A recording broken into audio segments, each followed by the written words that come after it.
Hi and welcome back to the channel. If it's your first time here, my name is Lee, and on this channel I talk about world events, I talk about sort of geopolitics. I'm by no means an expert, but I'm just giving you the facts that I find and my opinion.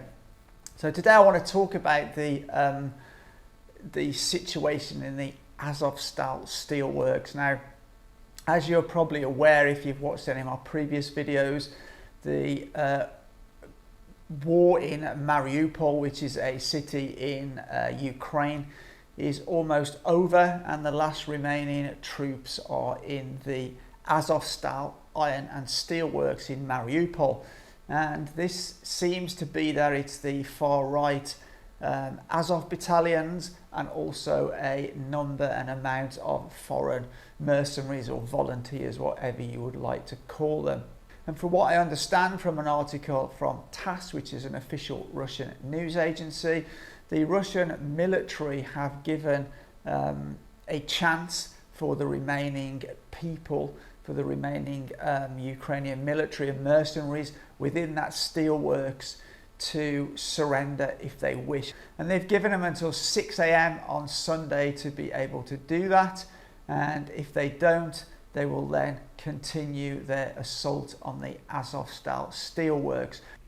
Okay, so let's jump into the article from TASS. Now, this is a Russian news agency, and obviously I can't 100% authenticate what's been said in here, but the title is "Russian Armed Forces Offer Militants in Mariupol to Surrender." And it says here, the Russian armed forces offer the militants from the national battalions and foreign mercenaries blocked in Mariupol to end hostilities and lay down arms from 06 Moscow time on Sunday, April the 17th. Their lives will be spared, said the Mikhail Mizintsev, chief of Russia's National Defense Management Center, said on Saturday. Given the catastrophic situation at the Azovstal iron and steel works, and out of purely humane principles, the Russian armed forces offer the militants from nationalist battalions and foreign mercenaries to end hostilities and lay down arms from 6 o'clock in the morning Moscow time on April the 17th, and those who lay down their arms will be spared. So basically what the Russians are saying here is they're giving a chance for the far right militant battalions and also all the foreign mercenaries that have joined them from various countries around the world. They're offering a means of surrender, and if they don't surrender, they will possibly find themselves being seriously injured or killed as the Russian army sort of intensifies its attack and on the Azov steelworks. It then goes on to say the subject matter of radio communications of units of nationalists and mercenaries blocked at Azovstal testifies to their hopeless situation. They demand that the official Kiev give them permission to surrender, but in reply they are threatened with executions. Within April the 16th, 2022, a sharp increase was recorded in the intensity of radio communications of militants from nationalist units and foreign mercenaries blocked in the Mariupol Azovstal metallurgical plant, he reported. The content of radio interceptions, there were 367 of them alone in the past 24 hours, indicates that the militants offering resistance are in a hopeless situation. Practically without food and water, they urge permission to lay down arms and surrender from the Kiev authorities.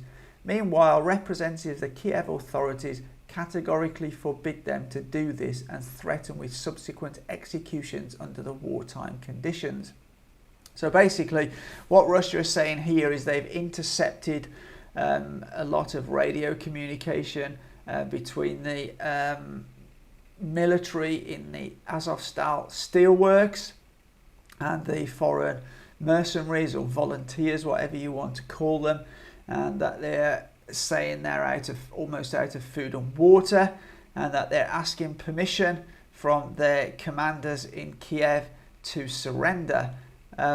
the answers they're getting back is that they mustn't surrender, and if they do surrender, they will be, or they are being threatened with being executed.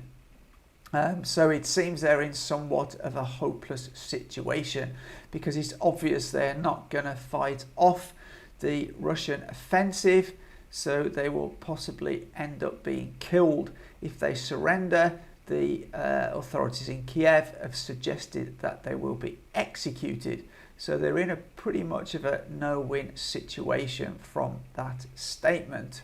So as you can see from the article, what the Russian side is saying is that the remaining far-right military and the mercenaries within the steelworks have failed to surrender.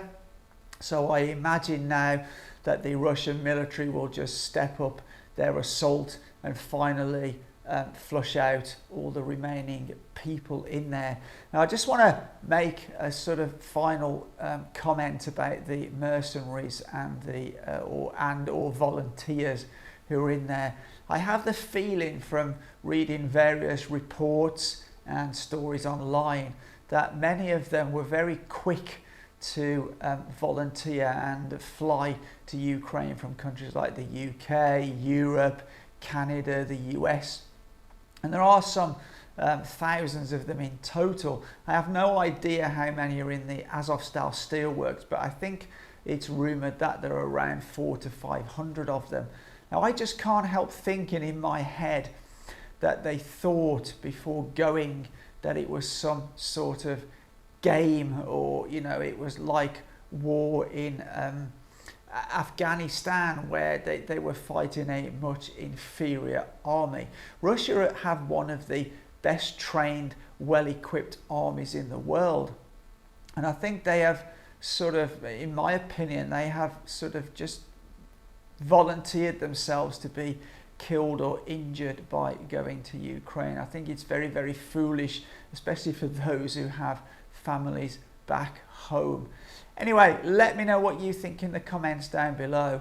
But as always, for now, take care.